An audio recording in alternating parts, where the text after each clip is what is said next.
Olá pessoal, tudo bem? Sejam muito bem-vindos. Eu sou Juliano Godoy e este é o Imigrantes. Hoje o papo é com Oswaldo Castelhano. Ele é advogado nas áreas de imigração e no setor imobiliário. O Oswaldo atualmente mora em Portugal e tem ajudado muitos brasileiros a se estabelecerem por lá. Ele também tem um podcast super legal, que ele vai contar um pouco mais sobre isso, que conta as aventuras de brasileiros que estão se estabelecendo lá na Europa. Oswaldo, tudo bem, cara? Prazer ter você aqui com a gente. Prazer é todo meu, Juliano. Um grande prazer aí falar com você. Agora participando do outro lado, né, sendo entrevistado, o que é uma diferença para mim, porque eu sempre entrevisto as pessoas, eu e minha esposa, né, no nosso podcast. Então tá do outro lado, é muito legal. Obrigado aí pelo convite. Vai ser um prazer falar aí e compartilhar um pouco da minha história com vocês. Bacana. E você, cara, assim, hoje é o Imigrantes cruzando o Atlântico, né? Então é o primeiro episódio que a gente faz fora dos Estados Unidos e Canadá. A gente se propôs quando começou isso a fazer brasileiros no mundo, né?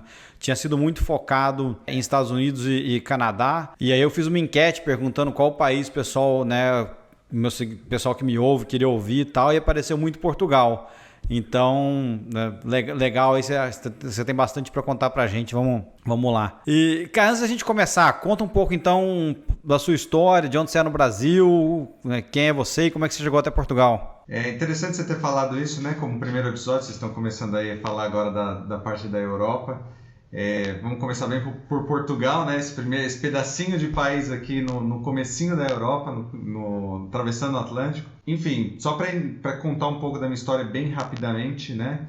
Eu sou o Oswaldo, sou advogado, tenho 30 anos, moro em Braga atualmente. Sou um paulista, já morei no Rio de Janeiro, morei em São Paulo, sou paulistano. Já morei algum tempo no Rio de Janeiro.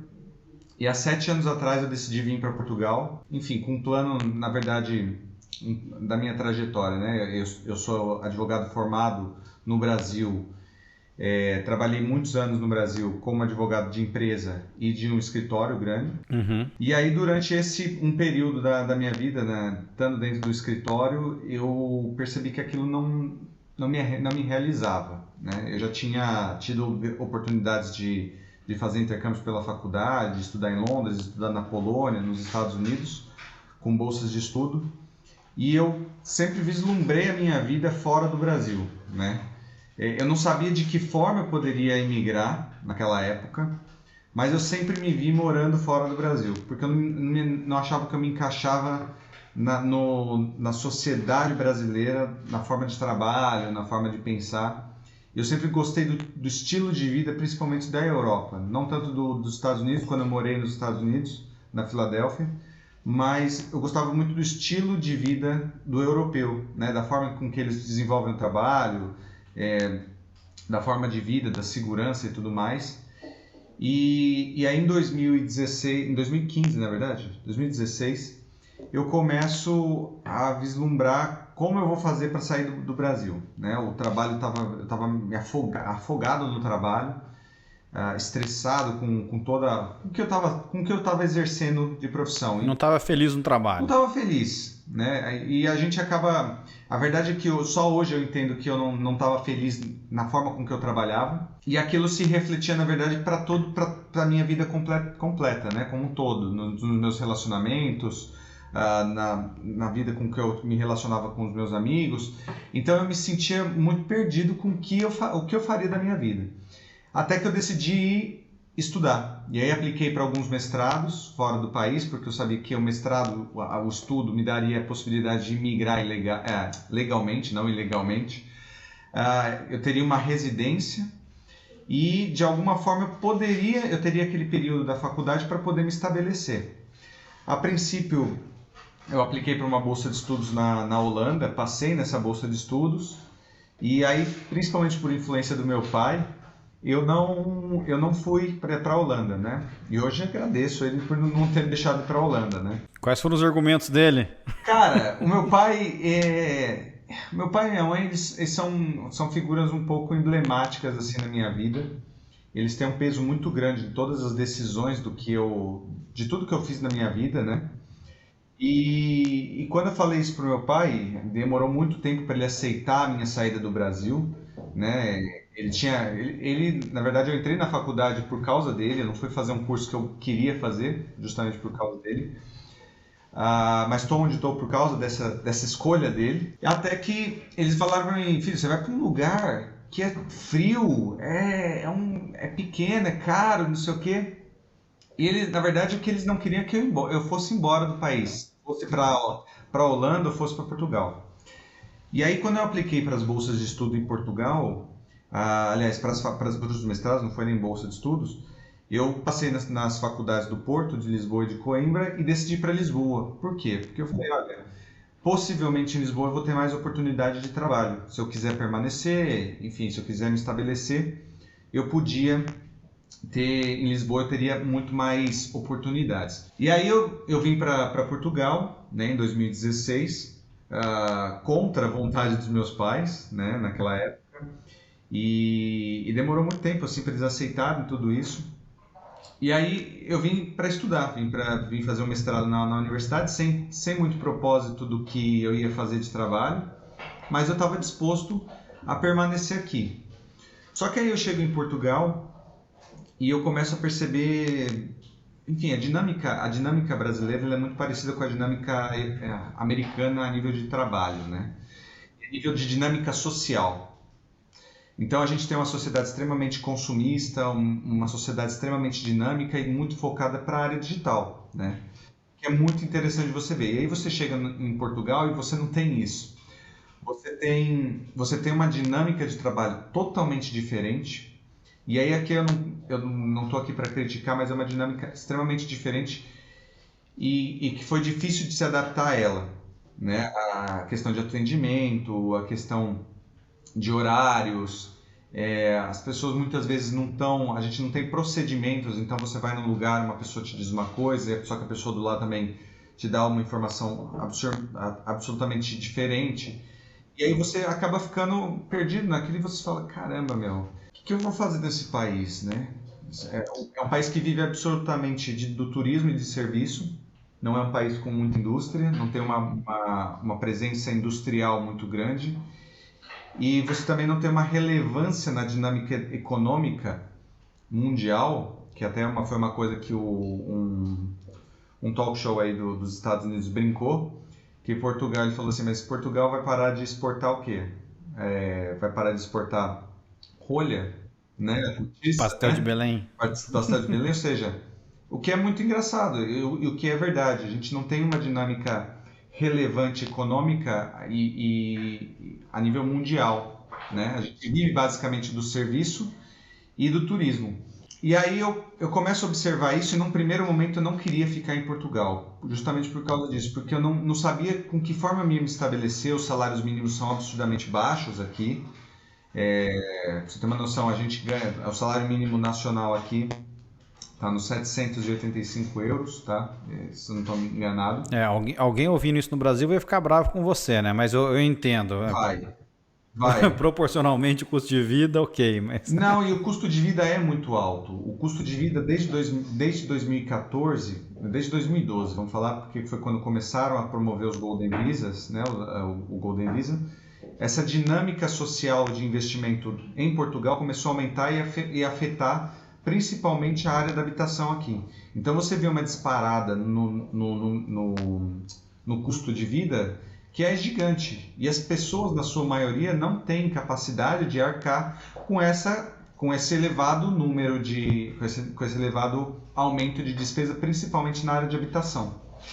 Por quê? Porque os estrangeiros começam a comprar os imóveis, né? Muitos estrangeiros vêm para cá para comprar imóveis para investimento e obter o Golden Visa. Só que isso faz com que o mercado de habitação comece a crescer e se valorizar, né? Então isso fez com que eu já cheguei aqui numa época, em 2016, em que os valores eram já absurdos. Eu pagava na época 900 euros por um apartamento de 3 quartos.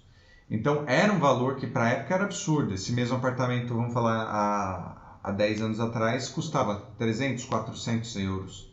Então é um valor, é um crescimento de despesa, né? Um aumento de despesas gigantesco que muitas pessoas não podiam assumir. Mas aí você estava lá no mestrado, né? Só para a gente voltar lá um pouco lá. Entro no mestrado, com várias, começo a perceber também que no mestrado eu já não me encaixava também. Por quê? Porque o Brasil, e aí é uma qualidade que eu acho incrível no Brasil, é que nós temos um pensamento e nós temos discussões jurídicas e de sociedade, a nível de desenvolvimento social, que aqui são muito problemáticas e pequenas, né? Então, por exemplo, eu sofri xenofobia na faculdade, eu ouvi casos de racismo, homofobia, e até mesmo dos meus colegas na faculdade, assim, eu via juízes, via desembargadores que estavam ali fazendo mestrado, e que eu falava assim, meu, que pensamento maluco dos caras, um cara juiz que decide a vida do outro, racista, que falando sobre coisas absurdas, assim, que não vem ao caso eu falar aqui, mas aquilo começou a me decepcionar também. Coisa que você não esperaria de um país, né, chamado primeiro mundo, né? Você esperaria que a sociedade estivesse num estágio um pouco mais avançado, né? Com certeza. E aí eu começo a ouvir isso de professores, começo a ouvir isso de alunos, e aquilo começa a me desanimar, e eu desanimei mesmo. Eu não completei o meu mestrado, mas eu falei, bom, eu vim aqui e me propus a fazer a primeira fase do mestrado, fiz a primeira fase do mestrado, tirei o certificado lá como se fosse uma pós-graduação, só que eu abro, então, até então começo uma consultoria. Nessa consultoria, minha antiga consultoria, com uma sócia, e eu começo a ajudar na parte de imigração, né? A gente começa a perceber que tem um movimento de brasileiros muito grande vindo para cá, e aí a área de imigração é a que nós começamos a atender, que é a área principalmente dos brasileiros vindo para Portugal. E nessa época eu ainda não trabalhava com a área imobiliária, né? Eu atendia basicamente o pessoal do Brasil que vinha tanto para a imigração quanto para cidadanias, para obtenção de cidadania. Só que eu também queria mais, né? Eu queria muito mais ali, eu precisava me desenvolver mais. E aí eu acabo com aquela sociedade, a gente rompeu a sociedade, eu começo a minha sociedade, a minha empresa sozinho, né? Naquele momento. E aí é onde surge então a Castelano Consultoria, inicialmente não com esse nome, já passou por diversos nomes, mas a Castelano Consultoria começou ali. E ela começa com que finalidade? Eu percebi que você, como imigrante, passa por diversos desafios que muitas pessoas não sabem te responder, né? E principalmente quando você está nesse momento de imigração, você passa por questões psicológicas, por questões burocráticas, e você também tem que passar por uma desconstrução de sonhos. Por que eu digo isso? Eu tinha que desconstruir a ideia de um paraíso como estava sendo promovido pelas mídias no Brasil, né? Pela mídia e pelo mundo, né? Porque as pessoas promovem Portugal e a Europa como se fosse a última bolacha do pacote, que aqui é um país perfeito, que é tudo muito fácil, que é muito fácil de você vir e migrar como turista e se regularizar, que é muito fácil comprar uma casa, que é muito fácil obter um empréstimo, que tudo é muito fácil. Então eu tinha o dever de desconstruir a imagem de Portugal para as pessoas e falar, olha, Portugal é isso, Portugal é aquilo. Então eu queria passar para os meus clientes e para as pessoas que iam imigrar qual era a realidade portuguesa, quais eram as dificuldades, quanto tempo nós levaríamos para fazer as coisas, se era possível ou se não. E eu posso dizer que muitas pessoas com que eu conversava, 50% acabava desistindo de fazer o processo de imigração. É isso que eu ia te perguntar, se isso não te fez perder cliente, né? Porque assim, como você falou, quando a pessoa resolve migrar, algumas pessoas vão atrás de um sonho, mas tem gente também que vai atrás de uma outra realidade, né? Seja fugindo de uma realidade atual ou buscando algo melhor, etc. E aí, e você ter essa perspectiva de que você vai para algo melhor, isso te ajuda, te motiva. E aí chega um cara aí falando, não, peraí, não é bem assim, entendeu? Não é, né, aqui tem, isso aqui não vai dar certo, isso aqui vai demorar tanto, isso aqui não é tão fácil como te disseram. Então eu imagino que nesse momento, por um lado, você pode ter perdido o cliente, mas por outro, você fez um filtro e ajudou, né? Eu acho que quem continuou com você deve ter sido grato por setar bem as expectativas, né? Com certeza. Ou mesmo as pessoas que não decidiram emigrar naquele momento se reestruturaram para emigrar num momento posterior. Só que eu, Juliano, e aí é uma coisa engraçada, uma coisa que eu coloquei na minha cabeça desde o princípio, é de que eu trataria. Eu tenho um dever muito mais do que profissional de um ser humano de falar para a pessoa: olha, eu tenho o dever de mostrar para ela o que pode acontecer. E aí a gente está falando de famílias com filhos que estão acabando, que estão juntando pegando toda a economia dela que ela juntou na vida dela e transportando para um sonho que pode dar certo ou não. Então, é mais do que um dever profissional como advogado, é um dever como ser humano. É olhar o próximo ali e falar: meu, se liga, você não tem capacidade de migrar, pelo menos não nesse momento, né? E eu tinha esse dever. Então, eu preferia muito mais perder o cliente do que depois eu ter na minha consciência ter sido responsável por uma imigração que não deu certo, em que a pessoa perdeu tudo, né? E de não responder às expectativas, porque as pessoas não acreditam, mas a gente como advogado, a gente tem um dever e uma responsabilidade gigantesca quando a gente está desse lado, né? Então, as pessoas jogam todas as expectativas na gente. E eu não podia simplesmente assumir tudo aquilo. Então, eu acabei perdendo esses clientes, mas eu também dormia, colocava a cabeça no meu travesseiro e estava tranquilo de que eu tinha feito a coisa certa, né? Então, a partir desse momento, eu começo a desenvolver uma imigração mais humanizada, que esse é o grande diferencial da minha consultoria. É uma consultoria humanizada. Então, todos os meus clientes acabaram virando meus amigos, né? O que é uma coisa muito engraçada. Então, eu participava ativamente da vida deles, frequentava casas, porque eu entendia que, na verdade, a gente tinha um dever, obviamente, profissional, só que o relacionamento e a imigração, e eu acho que você também como imigrante percebe isso, é que a gente acaba se relacionando com os imigrantes porque a gente acaba tendo histórias muito parecidas, desafios muito parecidos, histórias muito parecidas. Então a gente acaba se ajudando nisso. Então, mais do que eu como advogado, ajudava as pessoas também como um próprio imigrante. E aí a gente, enfim, não sei se eu já entro também, mas isso eu desenvolvo até 2020, né? A minha consultoria era focada basicamente para o público brasileiro, para os imigrantes brasileiros. Em 2018, eu conheço a minha atual esposa, né, a Cristine, e a gente começa a trabalhar em conjunto com a parte imobiliária. Por quê? Porque muitos clientes acabavam procurando a parte imobiliária, né, para compra de imóvel, para arrendamento, só que precisavam também da parte jurídica. Então a gente começou a atender a parte imobiliária por essa necessidade dos imigrantes. Então ela atendia a parte imobiliária e eu atendia a parte jurídica, né? E aqui a gente não confunde uma coisa a outra. A minha consultoria é uma coisa e a consultoria imobiliária é outra coisa. São coisas diversas aqui em Portugal e na minha consultoria, né? Então ela atende a área imobiliária e eu a parte jurídica. E aí a gente acaba percebendo um aumento de pessoas querendo vir para Portugal para investir em Golden Visa, para investir na parte imobiliária, porque também Portugal começou a promover muito... O que é esse Golden Visa que você está falando bastante? Para quem não conhece, eu nunca ouvi falar. Me explica um pouquinho. O Golden Visa é um programa, tá? É um programa que existe em diversos países. Então, existe na Espanha, existe em Malta, existe... inclusive nos Estados Unidos, não. Enfim, tem alguns países que... Barbados...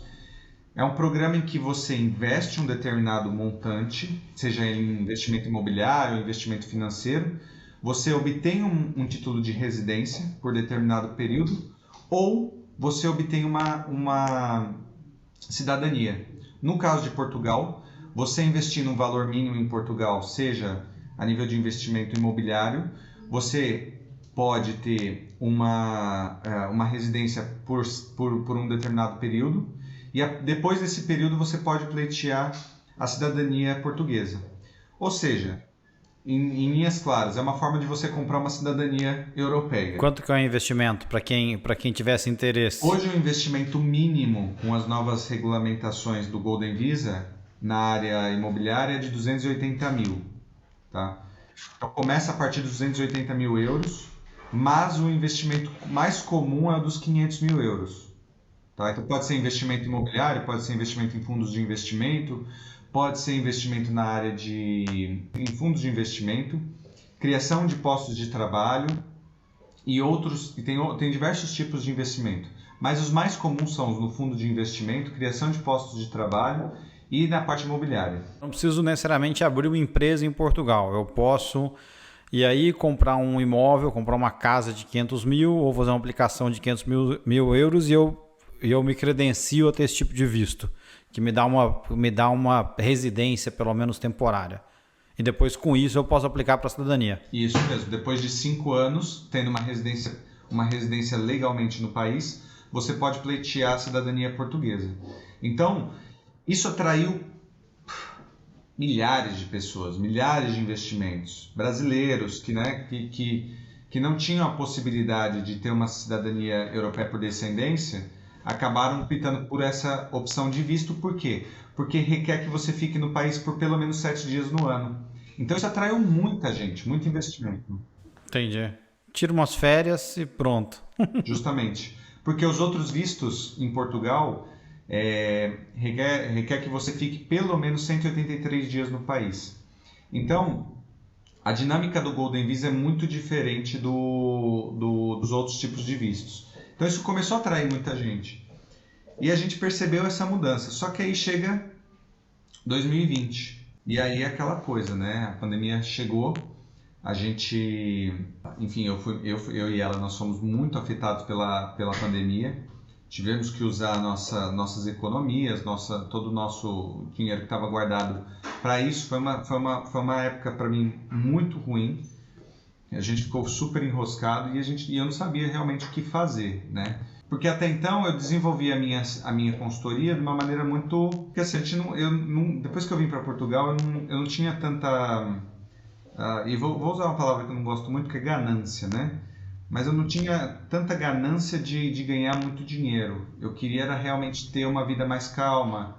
Eu queria ter segurança. Seu foco foi qualidade de vida. Foi a qualidade de vida. Foi realmente a qualidade de vida. Porque eu trabalhava muito no escritório e eu queria ter mais qualidade de vida. Eu queria ter mais tempo, eu queria viajar mais, né? E ter essa dinâmica de poder trabalhar em casa, poder escolher os meus clientes, trabalhar com poucos clientes, mas que eu pudesse ter aquele rendimento mínimo mensal, era aquilo que eu precisava. E aí chega a pandemia e, eu não sabia realmente o que fazer.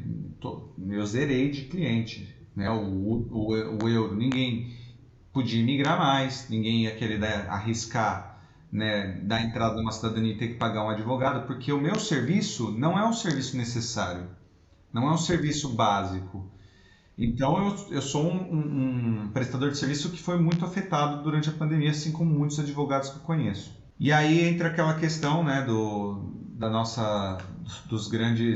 pessoal que migra aí, que eu tenho visto também no podcast dos imigrantes, que a gente sempre tem aquela fase em que, tudo dá errado, né? E a gente não sabe para onde correr. E eu tava até, enfim, lembrando de uma que você entrevistou, que é aquela que tem esqueci o nome dela. Ela trabalha com holdings, ela tem várias empresas. A Simone. A Simone da S Holdings, que ela perdeu tudo, teve que voltar para o Brasil. Depois ela veio para cá, mandou os filhos para a mãe dela cuidar no Brasil. Ela passou um perrengaço, meu amigo. É uma baita história de superação. E é muito engraçado porque também é algo comum com as pessoas que são empresárias, né? A gente passa por um... Sempre tem as quedas, não tem muito para onde fugir. A gente sempre vai ter um momento em que a gente vai dar aquela caída. E a gente chega naquele labirinto e fala, para onde que eu vou aqui? Será que eu volto para o Brasil, né?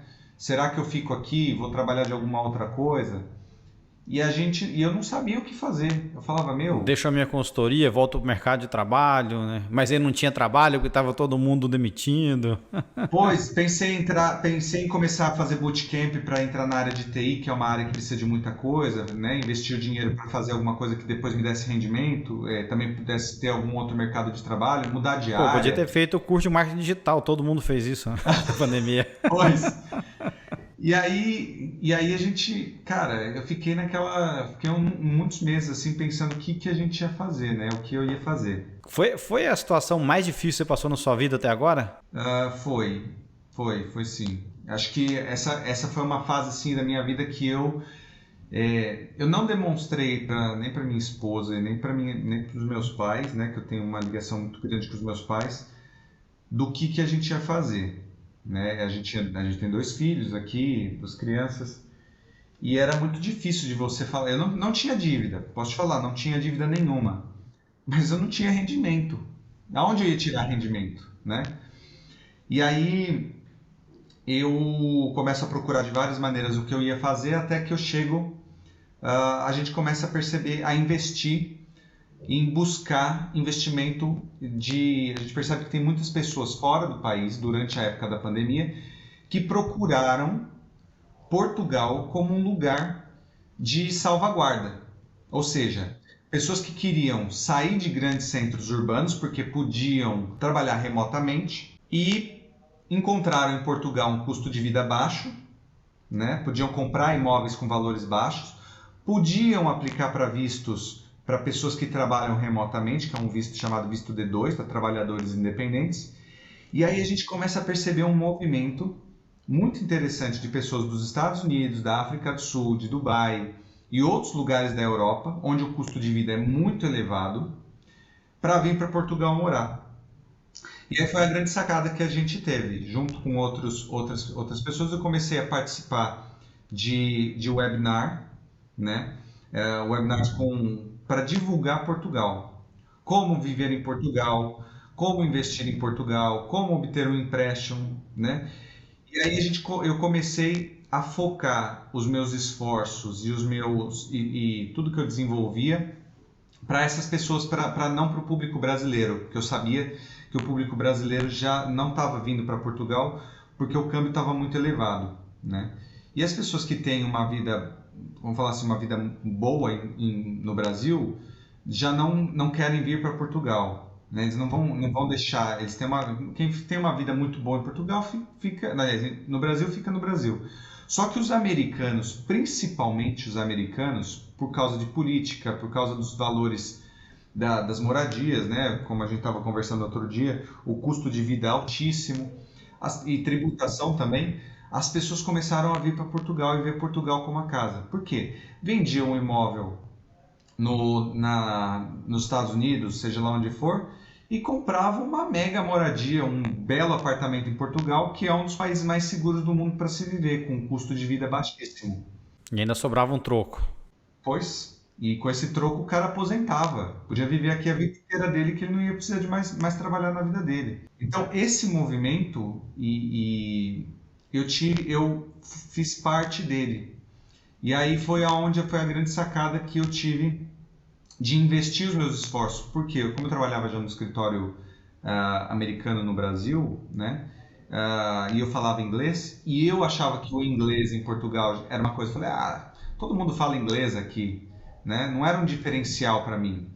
E eu acabei percebendo que, na verdade, o inglês, de falar uma segunda língua, era um grande diferencial, né? Era um grande diferencial. E para além disso, eu tenho uma dinâmica de trabalho muito diferente de grandes escritórios, por ser um profissional independente. Então eu consigo manejar a minha agenda de uma forma mais dinâmica e eu consigo, porque o cliente ele se sente muito mais, essa forma de você trabalhar humanizada, frente a frente, a pessoa se sente muito mais acolhida e segura, porque ela é imigrante. Então ela precisa de um conforto, ela não precisa de um cara, de um contrato ali, de um robô ou de uma pessoa, de uma secretária falando. Ela quer falar com uma pessoa que entende a preocupação dela, que entende os medos, que pode ajudar ela nessa. E eu fui essa pessoa. E aí eu comecei a desenvolver essa área. Então, A partir de 2021, de julho de 2021, a minha carreira começa a fazer isso daqui, né? E é engraçado que a gente vai, durante o nosso, enfim, durante a nossa vida, a gente vai percebendo isso, né? Porque a gente às vezes acha que a nossa carreira ela é uma linha reta, né? Só que a nossa vida é assim, né? A nossa carreira é isso, né? Ela vai aqui, volta ali para baixo. Então a gente trabalha basicamente num círculo de espiral e só hoje eu consigo perceber que tudo aquilo que eu passei fez com que eu chegasse hoje aqui, né? Fez com que hoje eu pudesse desenvolver uma consultoria humanizada, acertar detalhes a maturidade também me trouxe isso, né? Porque eu comecei isso, eu já tenho 30 anos, e comecei isso com os meus 26. Então eu percebo desde os meus 26 até os meus 30 a diferença com que eu trabalho as pessoas, a diferença com que eu respondo o cliente, a diferença com que eu respondo uma dúvida, ou eu tenho às vezes mais, como que eu vou falar? Eu tenho muito mais cuidado hoje a forma com que eu vou trabalhar o cliente, da forma como eu vou responder aquele cliente, né? Você só faz se você passar por tudo isso que um empresário vai passar. É difícil eu falar para uma pessoa que está sempre debaixo de um chefe, né, ganhando seu salário todo mês. E eu hoje sei como que um empresário individual, um investidor, a coragem que a gente tem, né? Porque a gente passa por altos e baixos e a gente chega em becos sem saídas que a gente no outro dia não sabe quanto que vai ganhar, né? O nosso rendimento é muito incerto. E a gente tem aqui uma família, todos têm família, todo mundo tem coisas para pagar, né? Então, e ainda mais ser imigrante, né? Então, soma isso, ser um empresário e ser um imigrante, putz, você multiplica isso por 10, as emoções, você multiplica isso por 10 no nosso psicológico, né? Claro. Então, putz, aí, ó, são 32 minutos basicamente contando da minha vida até chegar aqui. Não, mas a gente foi tocando em várias coisas, falando tipo de visto, a gente falou um pouco de Portugal, que uma das perguntas que eu tinha, que pensei em fazer era sobre o mercado de trabalho em Portugal, então você também citou, enfim, focado no turismo, etc. Mas eu queria voltar um pouco, então, Oswaldo, e que você contasse quais são os principais erros que, quando o brasileiro resolve, cara, vou emigrar para Portugal, né? Quais são os principais erros que eles cometem ou, né, quais são os principais, sei lá, ilusões que eles têm que você tinha que desfazer? Cara, eu acho que isso é um erro que está muito focado em todos os imigrantes, independente para onde eles imigram. O primeiro deles é dar muito ouvido para Facebook e notícia. Principalmente para o Facebook, né? Primeira coisa que um brasileiro faz, na minha opinião, é ir num grupo de Facebook de brasileiros que estão morando naquela onde ele quer emigrar. Então vai lá, brasileiros nos Estados Unidos, brasileiros em Portugal. E aí, a gente, dentro desses grupos, a gente tem realidades diferentes, pessoas com situações financeiras absolutamente discrepantes, pessoas que têm dificuldades diferentes, sejam elas digitais ou simplesmente de entendimento, né? Então a gente tem pessoas de classes sociais diferentes, pessoas que vieram com visto, Então, dar muito ouvido ao Facebook para mim é o principal grande erro num imigrante, tá?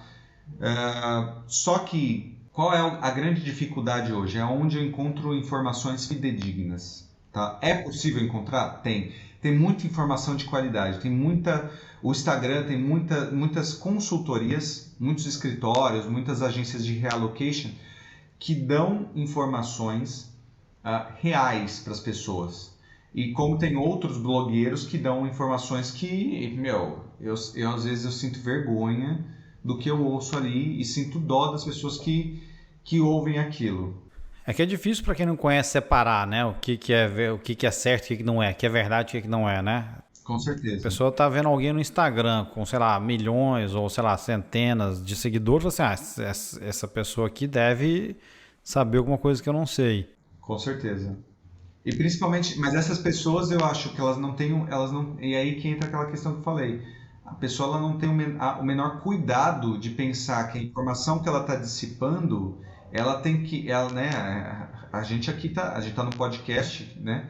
E a gente está aqui divulgando para muitas pessoas que podem ouvir isso. Então isso daqui vai chegar para milhares de pessoas Deus te ouça. que podem absorver isso ou não, entendeu? Então como a pessoa vai absorver aquilo? Mas para mim essa é a principal é a informação que a pessoa tem de Facebook. Na maioria das vezes ela é desencontrada. Depois, pessoas que não têm planejamento financeiro. Essa para mim é o segundo erro. Você precisa de um planejamento financeiro de pelo menos um ano aí para que você possa se preparar para uma imigração. Financeiro e vou falar de metodologia, não metodologia, mas de procedimentos, né? Então, normalmente as pessoas falam, eu quero imigrar daqui 2 meses. Meu amigo, 2 meses? Você é louco, né? Não dá para fazer nada. Então, a gente precisa também ter a noção de que uma imigração ela tem uma timeline ali, ela tem que seguir um procedimento. Então, esse também para mim é um grande erro que as pessoas fazem, né, durante o processo de imigração. Algum outro erro?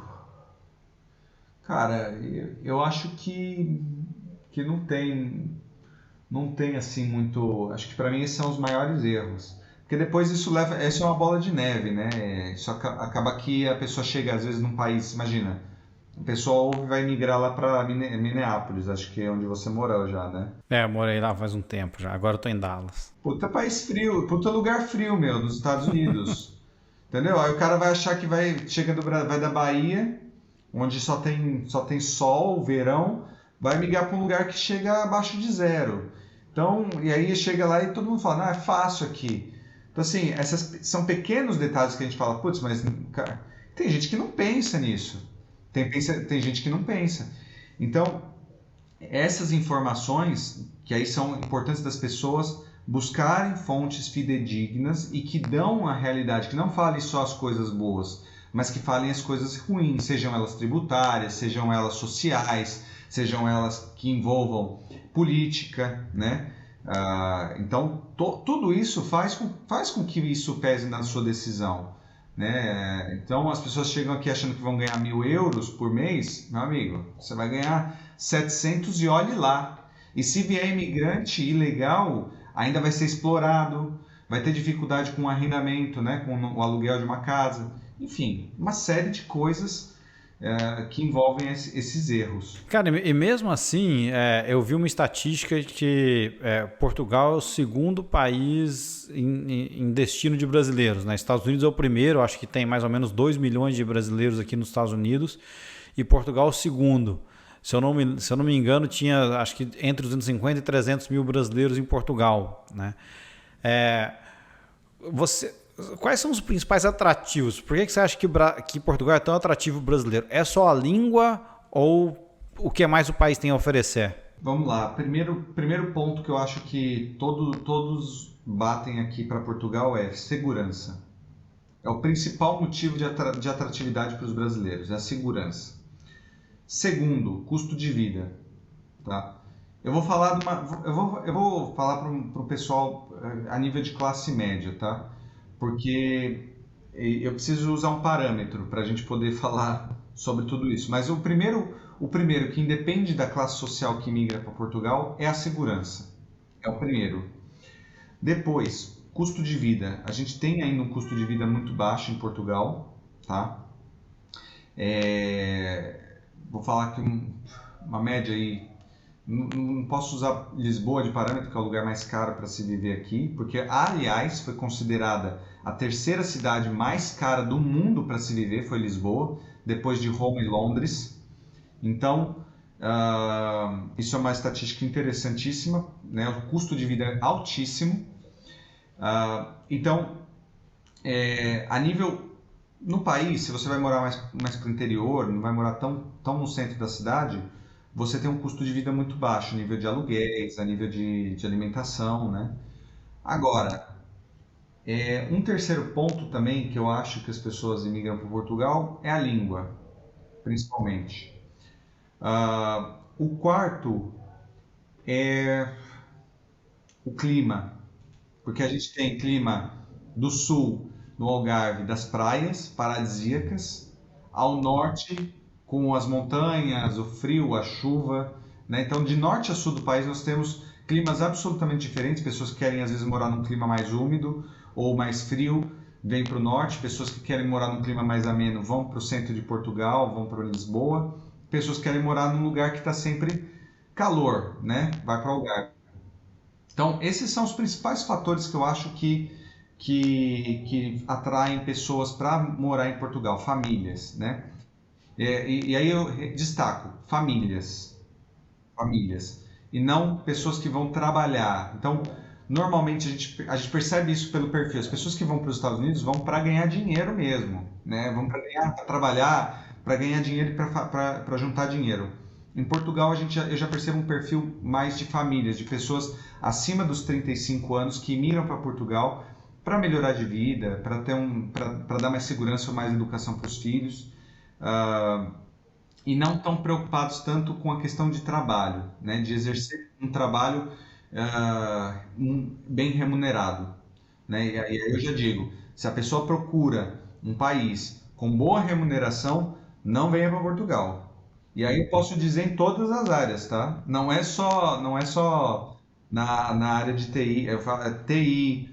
Eu percebo que muitas pessoas acham e me dizem que os salários para a área de TI, pessoas que vêm expatriadas, não ganham salários condizentes com o resto da Europa. Então, mesmo a nível europeu, a gente tem uma disparidade salarial. Então, eu percebo que Tá defasado.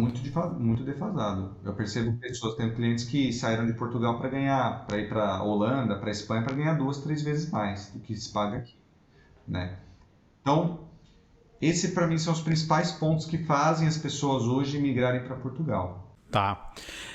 Cara, não sei se você tem essa informação, mas eu tenho curiosidade de saber como que é o ambiente de negócios aí, porque assim, uma coisa aqui nos Estados Unidos que todo mundo fala para mim é que, entre aspas, né, é mais fácil você empreender aqui porque tem menos burocracia, etc. Né? Como que é em Portugal comparativamente com o Brasil? A gente tem um mercado muito pouco dinâmico em Portugal. Nós temos um tributo excessivamente alto, ok? E nós temos uma dinâmica social de consumo, principalmente de consumo, muito diferente do Brasil. O Brasil é um país que consome muito. Se eu fosse falar a nível de investimento, eu tenho percebido uma grande vinda de pessoas para investirem na área de tecnologia em Portugal. Então isso tem virado um hub tecnológico. Pessoas que vieram para investir na área de serviços, posso te dizer, e na minha opinião pessoal, é um lugar que eu não invisto. Eu não investiria em Portugal. Estou sendo muito sincero com você. Eu não investiria em Portugal, porque eu acho que a dinâmica social aqui, a nível de negócios, ela não é tão rentável. E aí posso te dar diversos exemplos de clientes e de amigos que vieram para cá, abriram negócios, investiram, porque vieram com a mentalidade brasileira de investimento, né, de fazer aquela coisa bonita, atendimento, produtos de qualidade, e quando a dinâmica social portuguesa não é aquela, porque eles não têm capital para investir em consumo, né? Então acabaram se decepcionando. Então, tive clientes que vieram para abrir restaurantes, tive clientes que vieram para abrir food truck, tive pessoas diversas que investiram em diversas frentes aqui e que não foram bem sucedidas, se decepcionaram, acabaram vendendo os negócios porque a dinâmica social não acompanhava a expectativa deles. E aí é onde eu acho que a gente tem ainda capacidade de investimentos aqui. Turismo rural, principalmente, é uma coisa que para mim é o principal ponto vou falar, eu acho que é uma coisa que ainda não é muito observada em Portugal e que, se as pessoas começarem a perceber que o turismo rural em Portugal tem muito potencial, esse vai ser a grande sacada aqui de investimento para os próximos anos, né? O investimento no turismo, então compra de imóveis para Airbnb, para alojamentos locais, para turismo eu falo para as pessoas, invistam, porque realmente tem ainda um setor de expansão. Agora, setor de consumo, loja de roupa, loja de bens alimentares, essas coisas, a gente falei, é muito É um diferente. mercado bem diferente. Uhum. É o que eu disse, o Brasil está muito comparável com os Estados Unidos a nível de dinâmica social e de consumo. Então as pessoas consomem muito. Então qualquer coisa que você abre, as pessoas vão ali e consomem. Aqui já não. Né? Aqui você vai no restaurante, eu e minha esposa a gente costuma ir no mesmo. As pessoas vão sempre no mesmo lugar, comer as mesmas coisas e não querem mudar. Porque é cultural isso. E a gente, como brasileiro, às vezes, e como imigrante, às vezes tem aquela coisa, não, porque eu preciso fazer com que as pessoas se adaptem a isso. E não, gente, a gente está em outro país. A cultura deles, a gente não tem que impor a nossa cultura, o nosso hábito. Isso já está enraizado. Então eles vão comer na mesma pastelaria, vão comer os mesmos doces, vão tomar o mesmo café. Eles não querem um café chique. Ele quer o cafezinho dele de 60 centavos que ele vai pagar. Ele quer o pastel dele lá, né? O pastel que a gente fala aqui é o doce, né? O bolinho de, enfim, o cupcake, que seja. São essas pequenas coisas. Então ele tem uma certa restrição em mudar, em adaptar ao novo, né? Então até mesmo a gente vê isso refletido na política portuguesa, né? Nos políticos que estão no poder, na forma de fazer política, enfim, é uma mentalidade muito conservadora. Oswaldo, cara, você derrubou vários mitos para mim hoje, foi interessante, né? Pô, talvez a gente faça um follow-up, não deu tempo de a gente falar do podcast, tá? Mas talvez um dia a gente faz um follow-up também para você contar um pouco do seu podcast. Mas pra gente encerrar aqui, cara, queria que você contasse para mim, assim, né, o que tem do Brasil que você ainda sente falta? Tirando os meus pais, não tem nada que eu sinta falta do Não tem Brasil. mais nada. Família, Nada. né? Mais família, né? Os Só pais. família. Uhum. Eu a partir de um tempo eu sentia falta de comida e tudo mais, mas hoje eu já tô tão adaptado à cultura portuguesa, cara, que não, hoje já não sinto mais falta. A única coisa que eu sinto falta é da minha família mesmo, e é só isso que para mim eu sinto mais falta. Fora isso, mais nada. Legal. E o que você descobriu em Portugal que agora você não vive sem? Eu acho que a paz é a coisa que eu descobri aqui que eu não troco isso por nada, cara. Eu acho que hoje eu fazer um movimento para voltar para o Brasil seria assim num último, ou para ir para um país em que eu não me sinto, não tenha paz, é um último recurso. Mas hoje eu só mudaria se fosse para manter o que eu tenho de paz, de segurança, de qualidade de vida. Fora isso, Legal. Cara, tem algum, né, um filme, um livro ou um podcast que você recomenda pro pessoal? Pode recomendar o seu podcast. então, na verdade eu ia falar sobre o meu podcast. É o ImigraCast, acho que para mim foi também um fator durante a pandemia que começou como um projeto para divulgar o meu trabalho, só que eu e minha esposa nós fazemos juntos e ela falou, vamos fazer uma coisa diferente, vamos falar com os brasileiros que estão pelo mundo.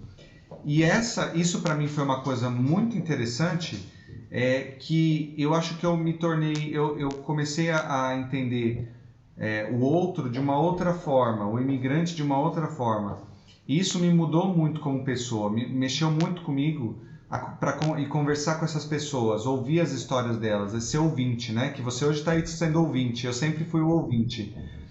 E ser o ouvinte, muitas vezes a gente está aqui e a gente não percebe, mas indiretamente, tudo aquilo que a gente ouve das pessoas, a gente está absorvendo, seja ela energia, seja aquelas palavras, seja uma palavra de conforto. E o simples fato de você ouvir a história da pessoa, das pessoas, me transformou. Me transformou, seja no meu dia a dia, na forma com que eu olho o outro, na forma com que eu trato os clientes e na forma com que eu administro o meu dia a dia da minha imigração, né?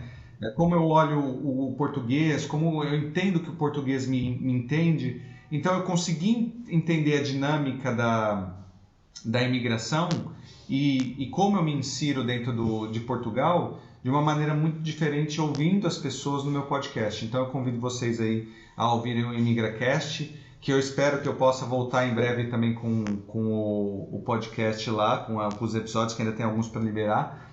Mas é uma coisa assim que é um projeto que vai voltar justamente por causa disso, que foi muito recompensador para mim a nível pessoal. Pessoal, legal.